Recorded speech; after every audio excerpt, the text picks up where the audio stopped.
Hello, everybody. Welcome back to the Som TV podcast. My name is Jason Wise. On today's episode, our very own Claire Copey is going to speak to Rebecca Rose Phillips, who is a prominent wine director here in Los Angeles, about wine certifications. All of those classes, all the studying, and all the things you saw in Som, those are part of trying to gain a certification within the wine world with the hopes of getting a better job eventually. That's kind of the goal. The two of them have been wine directors, they have worked the floor, they have been sommeliers, they've done it all. And the two of them are going to have a conversation today about whether or not these are still necessary. They're going to talk about the difficulty of going through various wine certifications, if it's still needed in today's climate, and they're going to address the scandal. This is a really fascinating conversation that only the two of them could have. So I hope you enjoy that. Before we get to Claire's and Rebecca's conversation, I want to say we have a brand new special coming to Som TV on August 15th. It is called Tournament of Bubbles. It is a blind tasting special that pits some of the greatest professionals at Aspen Food and Wine Classic together to blind taste bubbles, which is one of the most difficult things to do. It is a hilarious episode. It comes August 15th. You can watch the trailer at somtv.com now. Make sure to sign up for all of the best entertainment you can find in the culinary world at Som TV. Without further ado, Claire and Rebecca on their conversation about wine certifications. Hello, everyone. I am Claire Copey, and I am joined today by someone who, to me, is the epitome of what hospitality truly is. She is the managing partner and wine director of not only one, but two wine bars here in Los Angeles. One is Buvette Wine Bar, and the other is Vintage Wine and Eats, where she joins us from today. She makes learning about and drinking wine just so fun, so welcoming, so approachable. This is the one and only Rebecca Rose Phillips. Welcome, my dear. Oh my goodness, what an intro. Was it good? Was it good? Thank you. Yes. I'm like, ooh, who is this girl? It's you. It's you. You are just one of the most truly passionate. So you have such a fire lit underneath you for wine. Still, day after day, it just, you show up to work. It shows in the love and care and the wonderful atmosphere of your wine bars too. As a good wine bar should be, walking in, it should feel like home. I love the work you're doing. Oh, thank you. Yeah, I feel like most of us have that passion because it is a labor of love and it is a labor. There's so much that goes into it, whether you're running, a wine bar program or a beverage program at a hotel, or you're in the vineyard, or you're in the, all of us sort of small business operators, whether you're making wine or serving wine. It's a ton of work. And I think we all do it because we have that passion. So that's definitely what fuels. 100%. You definitely have to love it. Yes. Be passionate, maybe a little obsessed. So today I want to talk to you about a few things, but I really want to have a frank conversation with you about wine and sommelier certifications, the exams, and the organizations. We're going to focus on what I think are the main two, being the CMS, the Court of Master Sommeliers, and then the WSET, the Wine and Spirit Education Trust. So we're going to focus on those two because I think, would you agree that those are the main ones that wine professionals chase? Yeah, I think so. And I think they're probably the most common in terms of people getting them or going through those programs. And then I feel like even if you haven't gone through them, those are probably the two that you're familiar with. Well, there's been a lot going on, especially with the Court of Master Sommeliers in the past couple of years, some scandals. And a lot of people, you and I and other peers have had conversations about, are these certifications worth it anymore? Should organizations like that just be dismissed, kind of burned to the ground? Should they have the weight? Do they have the weight they once had? So we'll get into that. But I do want to ask first, what brought you to the wine world? How did you get into it and get to this place that you're at? My first restaurant job, I was 14. I was a cake cutter at a diner in Greenfield, Wisconsin. And I've worked in restaurants ever since. So, that's over 20 years of restaurant experience, but all through high school, all through college. And then when I moved to Los Angeles, I was pursuing an acting career. And like all good actors in LA, obviously I was waiting tables, which eventually led to managing restaurants, and that kind of went hand in hand with me discovering wine. And I picked up the wine Bible, and I was like, whoa, this is like a whole thing. This is kind of wild. And I'm a naturally very curious person, so I just started going through it because it fascinated me.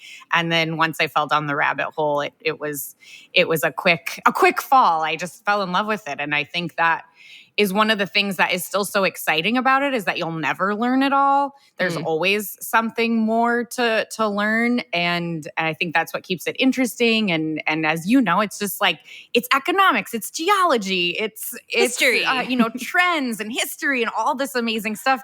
And you get a little buzz, and I'm a Taurus. I love all things food and wine. That is my, my love language. So is that a Taurus just thing? kind of Food and wine is a Taurus thing? I didn't know. For sure. So yeah, so it's totally encompasses like all of the things I love. So that's how I got into it. And then as I was managing, I was running wine programs for other people, and I was general managing. And as we discussed, it's a labor, and I just got a little burnt out. And I said, I'm good at this. I like it, but I just wish this blood, sweat, and tears was for my own investment.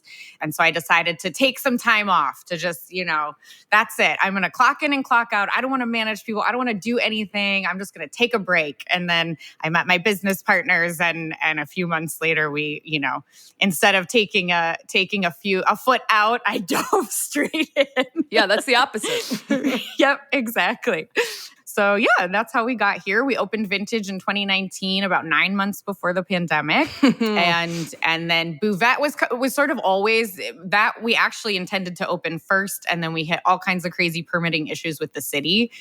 So we opened Vintage while we were that was on the back burner. And then through COVID, we ended up getting that permitting in 2020, the summer of 2020. So yeah, it's been a wild ride. Yeah, absolutely. And we'll get into some more of that wild ride later. But yeah, let's hop into the court. So you just recently sat for your advanced exam. And I sat for the advanced theory exam. So the advanced program's a little bit complicated to understand all the steps. Intro, you go for a 2-day prep, you take the class. Certified, you just kind of show up and take the exam. With advanced, you take a test to get into the course. The course is a 2-day prep. After you've completed that, you're eligible to start the exam process, essentially. So I took the first exam, which is theory.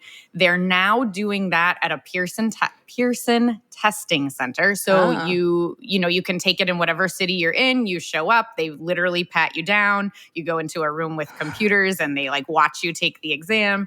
And then once you pass that exam, you're invited to come for the in-person exam. And that is tasting. There's some business acumen that they've added to the exam, which is new. So, cost percentages and inventory and Fun. that kind of thing. Yeah, no, I know. You want to scare a sommelier? Say the word numbers. Yep. Math. Don't want to deal with it. I don't want to deal with it. Yep. And then there's some more, and then there's the service exam, which happens as well. So once you get in person, that's 3 parts. So I just took the computer testing center exam. I did not pass it. It was the first time I took it. I know. It was a 25% passing rate. So, it was the hardest test I've ever taken. And I studied for it, not to give away too much. I know you're not supposed to say what's on it, but there were photos of certain vineyards or areas that you're supposed to name. What's this tiny appellation in this tiny village in France, and what kind of sweet wine do they make there? And so it's just really specific questions on a little bit of everything. Wow. So yeah, it was super hard, but it was exciting. Yeah, the advanced is incredibly difficult. And the fact that you can't even begin to even think about taking it until you pass a much smaller, what is it, 100 questions, something like that? That precursor exam to be able to sit for the course. And it's hard too. Nowhere near as hard as the advanced, obviously. Oh yeah, that one I left that exam thinking that was really hard, I've taken that once. But I failed that. But it's incredibly challenging. We have our Somm documentary from 2013, which followed the Master Sommelier exam. But I think people need to understand just how difficult the advanced exam leading up to that is as well. There's a huge leap between certified and advanced, and then, also between for sure. and master.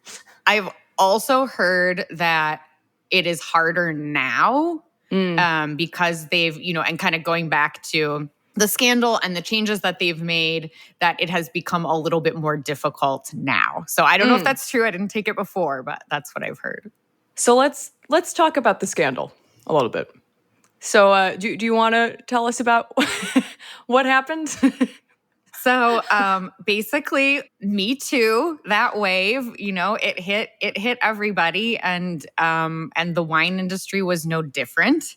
So the Court of Masters had a huge shakeup. There was an expose that came out in the New York Times, and it took down some very high level men who were terrible people doing terrible things and using their positions of power to exploit young women. And when that happened, it forced a lot of us to, one, ask ourselves, like, what role did we all play in sort of like, keeping this system afloat?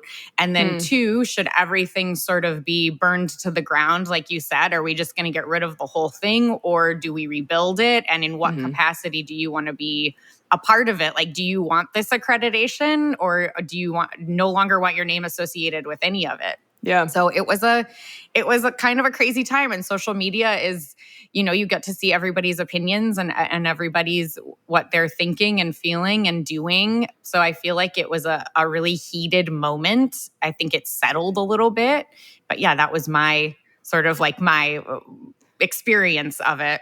Yeah, it was pretty brutal. I mean, I think especially like that, it seemed that they didn't react in the way that people felt they should have as well. It seemed like they were still kind of protecting some of these men, and that they weren't, really doing anything. They did strip some of the gentlemen of their Master Sommelier title. There were other somms that gave up their Master Sommelier pin in the wake of all that, in the wake of how they handled Black Lives Matter. And I think a lot of people just were not happy with the court, especially 2021, in the wake of all these things, and feeling like they just were not handling these things properly or taking it as seriously as a lot of people felt they should. So yeah, I mean, we've had conversations with friends. Do you think the court, is the revamp going well? Since you've just experienced this, or is this something, should we even give it the time of day? Should these certifications matter?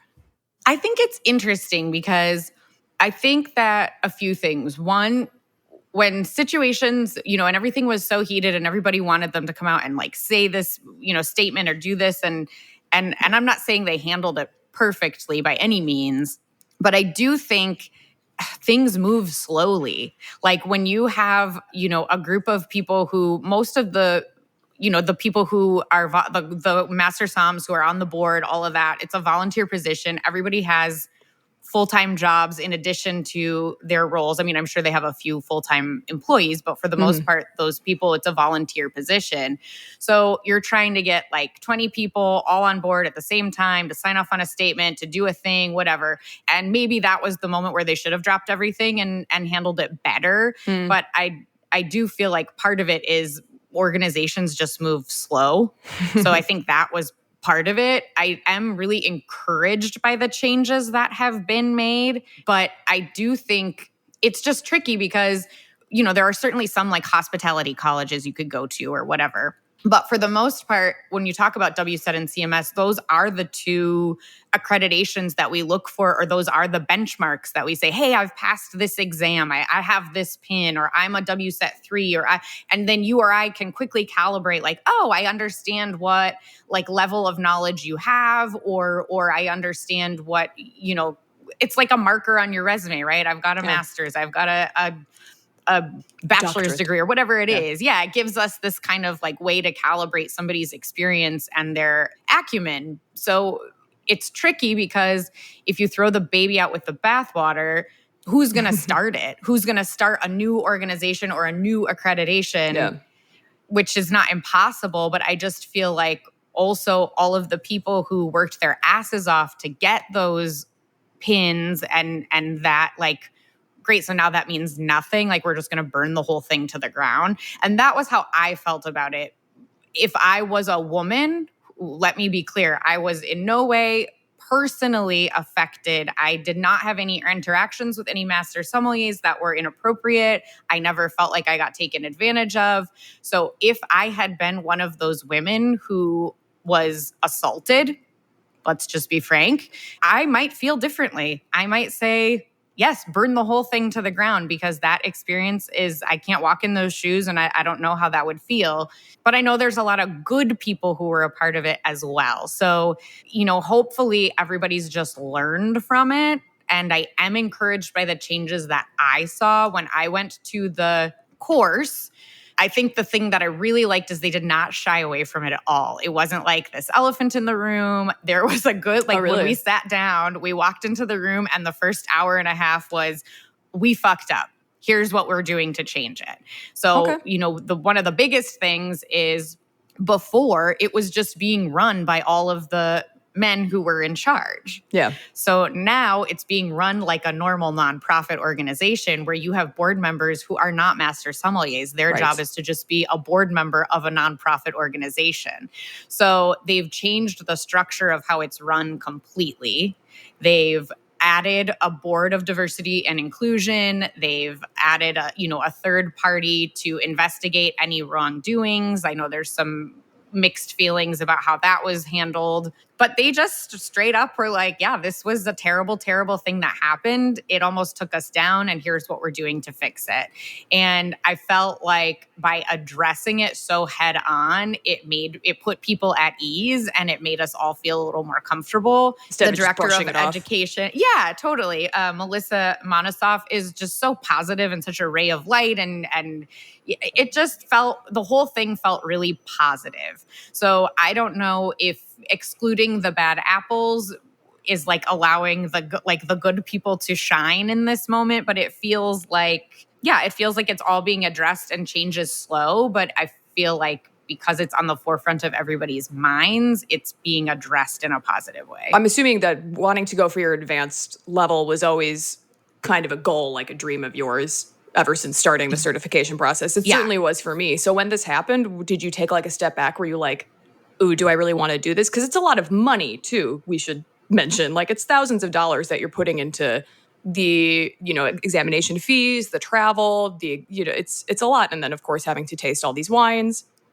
So was there a moment of hesitation where you were like, maybe I'll wait? In Maybe I the don't wanna thick of do it, this? for sure. Yeah, in the thick of everybody kind of like, and the master somms who were like, I'm throwing away my pin. I don't want to be a part of this. Like, in that moment where everything was really heightened and everyone was kind of scrambling to decide like how they felt about it, for sure. I think everybody questioned, did they want to be associated with something like this? But for me, because there's like no alternative at this moment of like another organization that holds the weight. I know certainly some people said, okay, screw the court. I'm going to stick with WSET. And I totally respect that decision. WSET, I've never taken it, but it is my understanding that it is more classroom oriented. Yes.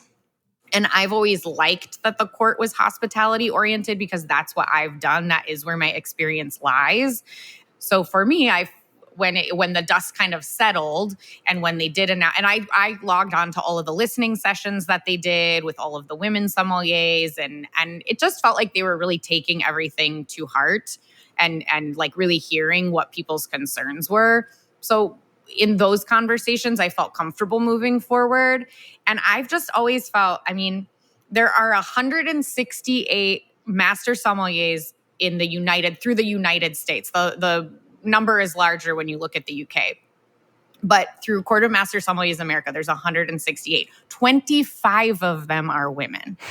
So when I see those stats, when I see that, it just lights a fire under my ass. I'm like, okay, let's do this, motherfucker. Like, I just get stoked, and I'm like, all right, I want to go the limit. I want to do it. I want to meet the challenge. So that to me has always been the big goal, is to go for the whole shebang. So yeah, I felt like when the dust settled, things felt comfortable enough for me to move forward. So let's talk about WSET a little bit. As you mentioned, it's a lot more classroom. So if you are working in a restaurant, you might want to go down the court route, because you do have that service part of the examination. You need to know things like cost percentages, all those fun math things you were mentioning earlier. So it's much more, I guess, appropriate if you want to be working in the restaurant setting. I used to have people reach out to me saying they wanted to learn more about wine. Should they take their introductory through the court? Should they, try for their certified? And I was like, well, if you're not going to be working in a restaurant, I would save yourself the stress. because WSET is a lot more. You're still blind tasting with their own structure. That's different than the deductive grid through the court, but you're still doing that to pick apart the structural components and the fruit notes and all that. And it's a lot of writing as well. And there isn't really this service portion to it. You might have some math questions as well, but there's no portion where you have, a diploma. To do champagne service, right, or to exactly. do like decanting for the table, like that element. You don't have a master sommelier firing off the most obscure questions while you're carrying a tray of champagne flutes and you're like, ah. So yeah, I think it's very nice. It also felt when I sat my WSET exams, like that classroom setting, it felt very approachable and very friendly. And the court can be a little intimidating, and and it's kind of like you have the course for the advanced, but you don't really have that for the certified, at least. So it's like, we don't know what might be on this, so study everything. And the night before, you're like, I haven't learned enough about like aging requirements in Mendoza or any of this stuff. So I think for a lot of people, it felt like the more approachable option. And it's very difficult as well, because then, we have a lot of friends that have studied and passed the diploma part of the WSET, which is very difficult. And in all these units, it takes, like 2 years to finish? Yeah, thousands of dollars. Depending how quickly you do it.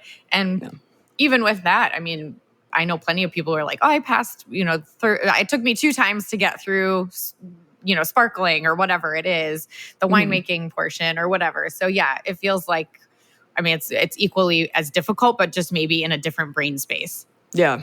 For me, it was the writing. I hate writing. And you have to write so many essays. I hate doing it. I can't. So in your opinion, then, you do think that these certifications should continue and should have the weight and consideration that they used to have? Back in my parents' day, maybe you didn't have to go to college to become the branch manager of the bank and then, get promoted to the, like the corporate office or whatever. Yeah. And nowadays you kind of do, but definitely in the restaurant industry, you don't have to have an accreditation to, some of my wine reps come in and they school me on every wine that they pour for me. And I'm like, where the hell is this place in Italy? And they're like, oh, you've never heard of Insonio Mancroci? And you're just like, huh?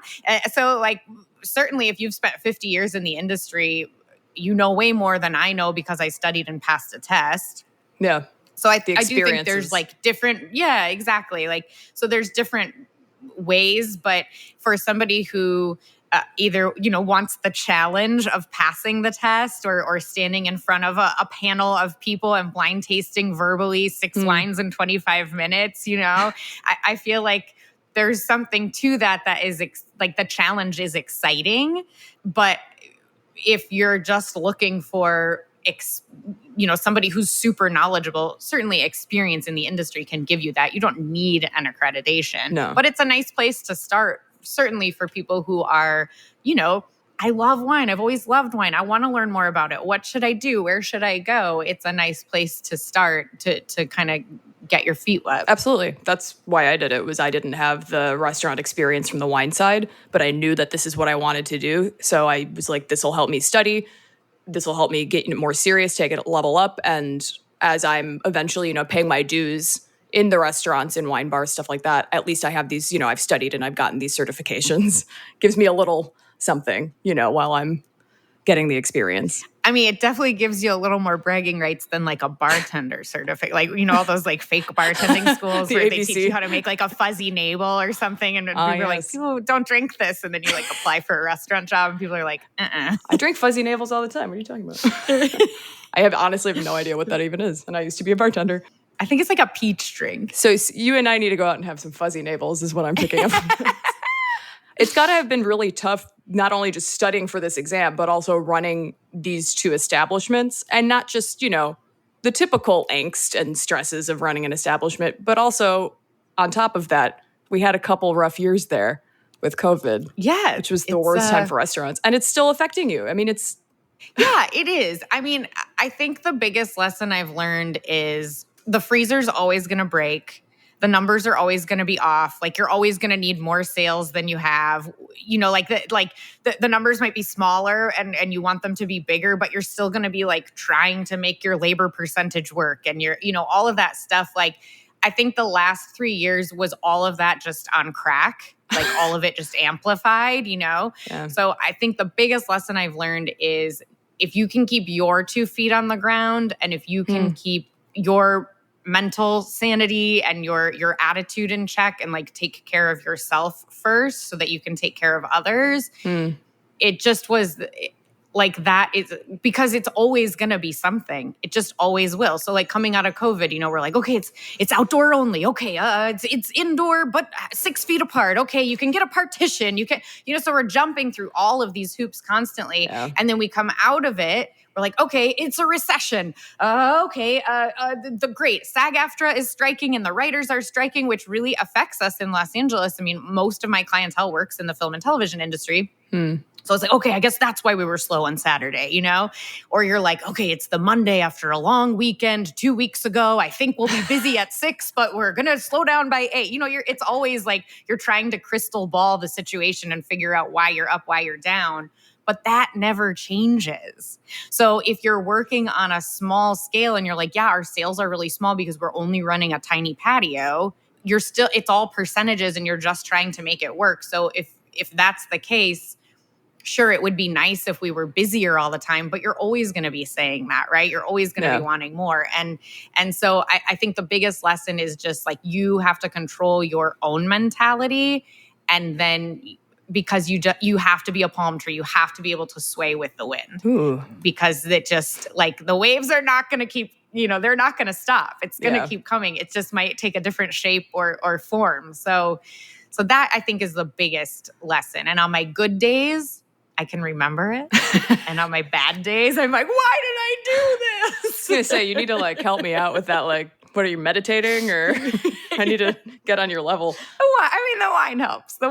The wine certainly helps for sure.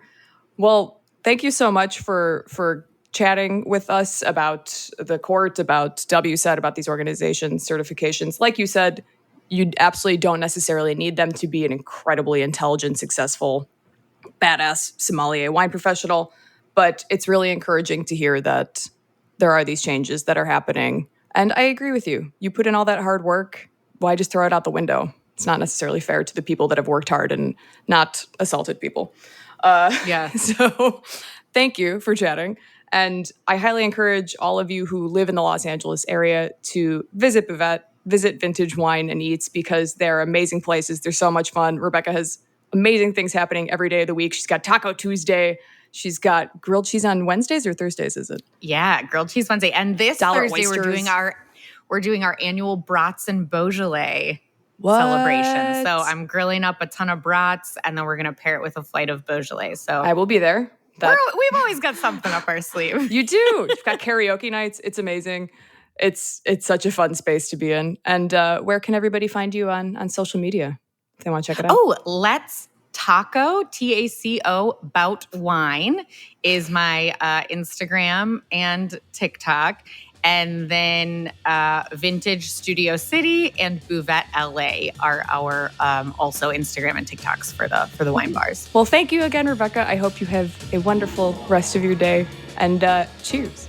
Thank you, Claire. Cheers to you. This was awesome. I want to thank everybody for listening to that conversation. It's one that I'm really proud to have had on this platform.